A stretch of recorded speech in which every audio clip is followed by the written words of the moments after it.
ಶಿವಾಯ ಗುರವೇ ನಮಃ. ಶ್ರೀಮಾತ್ರೇ ನಮಃ. ಶ್ರೀ ಸಚ್ಚಿದಾನಂದ ಗುರು ಪರಬ್ರಹ್ಮಣೇ ನಮಃ. ಶ್ರೀದೇವಿ ಮಹಾತ್ಮೆ 1ನೇ ಅಧ್ಯಾಯ 15ನೇ ಪದ್ಯ. ಮರುಕತದ ಜಗೋಲಿಗಳು ವಜ್ರದಿ ಕೊರೆದ ಕುಂಭದ ಪುಷ್ಯರಾಗದ ಹರಿಯ ಗೆತ್ತಿಹ ತೊಲೆಯ ಗೋಮೇಧಿಕದ ಬೋದುಗೆಯು ಮೆರೆವ ವೈಢೂರ್ಯದ ಚಿಲಕೆ ಪಚ್ಚದ ವಿರುತಿಹುದು ಚೌಕಟ್ಟು ದಿಂತಿ ಪರಿಯಲೆಲ್ಲ ಗೃಹಗಳಿರಲೆಸೆದಿತ್ತು ರಜತಾದ್ರಿ. ಅಲ್ಲಿ ಅಮ್ಮನ ಒಂದು ಆ ಗೋಡೆಗಳು ಅಲ್ಲಿರ್ತಕ್ಕಂಥ ಆಸ್ಥಾನ ಅಲ್ಲಿ ಹೇಗಿತ್ತು ಅಂತ ಇಲ್ಲಿ ವರ್ಣನೆ ಮಾಡಿ. ಮರುಕದದ ಜಗೋಲಿಗಳು ಮತ್ತು ವಜ್ರದಿಂದ ಕೊರ್ತಕ್ಕಂಥ ಕಂಬಗಳಿದ್ದು, ಪುಷ್ಯಾರಾಗದಿಂದ ಇರ್ತಕ್ಕಂಥ ಕೆತ್ತಿದ ತೊಲೆಗಳಿದ್ದು, ಗೋಮೇಧಿಕದ ಬೋದಿಗಳಿದ್ದು, ವೈಢೂರ್ಯದಿರ್ತಕ್ಕಂಥವು ಇದ್ದು, ಆಮೇಲೆ ಸ್ವಚ್ಛಂದವಾಗಿರ್ತ ಚೌಕಟ್ಟು, ಈ ರೀತಿ ನಾನಾ ನವರತ್ನಗಳಿಂದ ತಯಾರಾದ ಅಲ್ಲಿ ಎಲ್ಲ ಮನೆತನಗಳಿರುತ್ತಿದ್ವು. ಈ ರಜತಾದ್ರಿ ಈ ರೀತಿ ಶೋಭಾಯನಾಮಯವಾಗಿತ್ತು ಅಂತ ಹೇಳ್ತಾ ಇದ್ದಾರೆ. ಇದನ್ನು ಕೆಲವು ಸಪ್ತಧಾತುಗಳಿಗೆ ದೇಹ ರೂಪಕ್ಕೆ ವರ್ಣನೆ ಮಾಡಿದ್ದಾರೆ. ಇನ್ನೂ ಒಳಗೆ ನೋಡಿದರೆ ದೇಹದ ರೂಪದಲ್ಲಿನೇ ಅನ್ವಯ ಮಾಡಿಕೊಳ್ಳೋದು, ದೇಹದ ಒಳಗಿರ್ತಕ್ಕಂಥದ್ದು ಅನ್ವಯನೇ. ದೇಹದ ಒಳಗೂ ಹೊರಗೂ ಇರ್ತಕ್ಕಂಥದ್ದು ಒಂದೇ ಚೈತನ್ಯ. ಇವು ನಶ್ವರವಾಗಿರ್ತಕ್ಕಂಥವು. ದೇಹ ಒಳಗೂ ಹೊರಗೂ ಇರ್ತಕ್ಕಂಥ ಆ ಚೈತನ್ಯ ಶಾಶ್ವತವಾಗಿರ್ತಕ್ಕಂಥದ್ದು. ಆ ಶಾಶ್ವತ ಹೇಗಿರ್ತದೆ ಅನ್ನೋದನ್ನ ಇಲ್ಲಿ ವರ್ಣನೆ ಮಾಡ್ತಾ ಇದ್ದಾರೆ. ಆ ಶಾಶ್ವತ ಒಳಗೆ ಇಳಿತಾ ಏನು ಕಾಣಿಸ್ತದೆ ಅಂದರೆ ಇವು ಗೋಮೇಧಕ ನವರತ್ನಗಳನ್ನು ಇಲ್ಲಿ ಹೇಳ್ತಾರೆ. ನವರತ್ನಗಳು ಅಂದರೆ ಅದಕ್ಕೆ ಅರ್ಥ ಏನಂದರೆ ನವಗ್ರಹಗಳು ಅಂತ ಕೂಡ ನಾವು ಇಲ್ಲಿ ಭಾವಿಸಬೇಕು.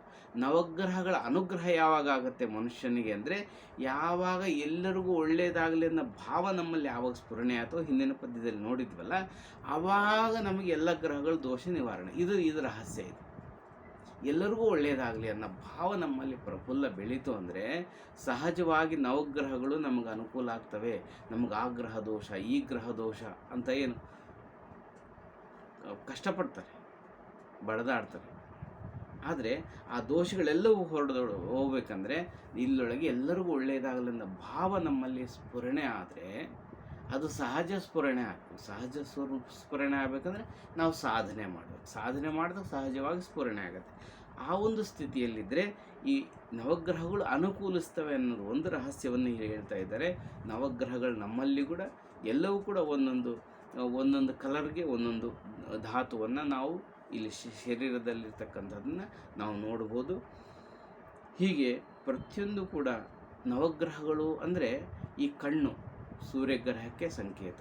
ಕಣ್ಣುಗಳು ಚೆನ್ನಾಗಿ ಕಣ್ಣುಗಳು ಕಾಣಿಸ್ತಾ ಇದ್ದಾವೆ ಅಂತ ಸೂರ್ಯಗ್ರಹಕ್ಕೆ.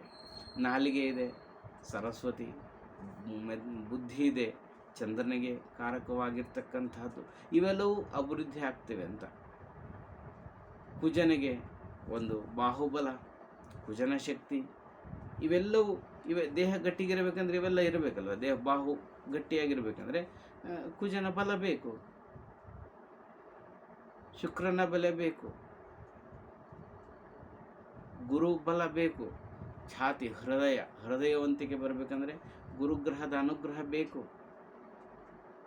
ಬುಧನ ಚಾಕಚಕ್ಯತೆ ಬೇಕು ಅಂದರೆ ಬುಧನ ಅನುಗ್ರಹ ಬೇಕು, ಹುಷಾರಾಗ. ಇವೆಲ್ಲವೂ ಕೂಡ ರಾಹು ಕೂಡ ಬೇಕು.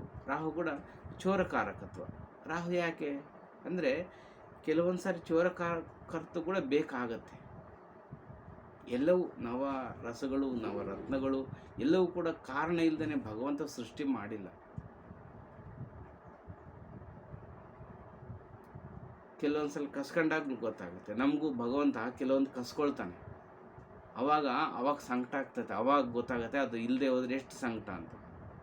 ಅದಕ್ಕೆ ಭಗವಂತ ಒಂದು ಇಟ್ಕೊಂಡಿದ್ದಾನೆ. ನಮ್ಮಂದ್ರೆ ಒಂದು ಕಸ್ಕೊಳ್ತಾನೆ, ಕದೀತಾನೆ, ಕದ್ದು ನೋಡ್ತಾನೆ, ನೋಡಿ ಪರೀಕ್ಷೆ ಮಾಡ್ತಾನೆ. ಹೀಗೆ ಎಲ್ಲವೂ ಕೂಡ ಇವಿದ್ದಾವೆ. ಯಾವಾಗ ನಾವು ಈ ಒಂದೊಂದು ಮೆಟ್ಲು ಅಮ್ಮನ ಹತ್ತಿರ ಹೋಗ್ತಾ ಇದ್ದೀವೋ ಅಂದರೆ ಆ ಭಗವತ್ ಶಕ್ತಿಯ ಜೊತೆಗೆ ನಾವು ಒಡೆಗೂಡ್ತಾ ಇದ್ದೀವಿ ಅಂದರೆ ಇವೆಲ್ಲವೂ ಕೂಡ ನವಗ್ರಹಗಳೆಲ್ಲವೂ ಕೂಡ ನಮಗೆ ಅನುಕೂಲ ಮಾಡ್ತವೆ ಅನ್ನುವಂಥದ್ದು ಈ ಒಂದು ರಹಸ್ಯ ಈ ಒಂದು ಪದ್ಯದೊಳಗೆ ಅಡಕವಾಗಿದೆ. ಶಿವಾಯ ಗುರುವೇ ನಮಃ. ಶ್ರೀಮಾತ್ರೇ ನಮಃ.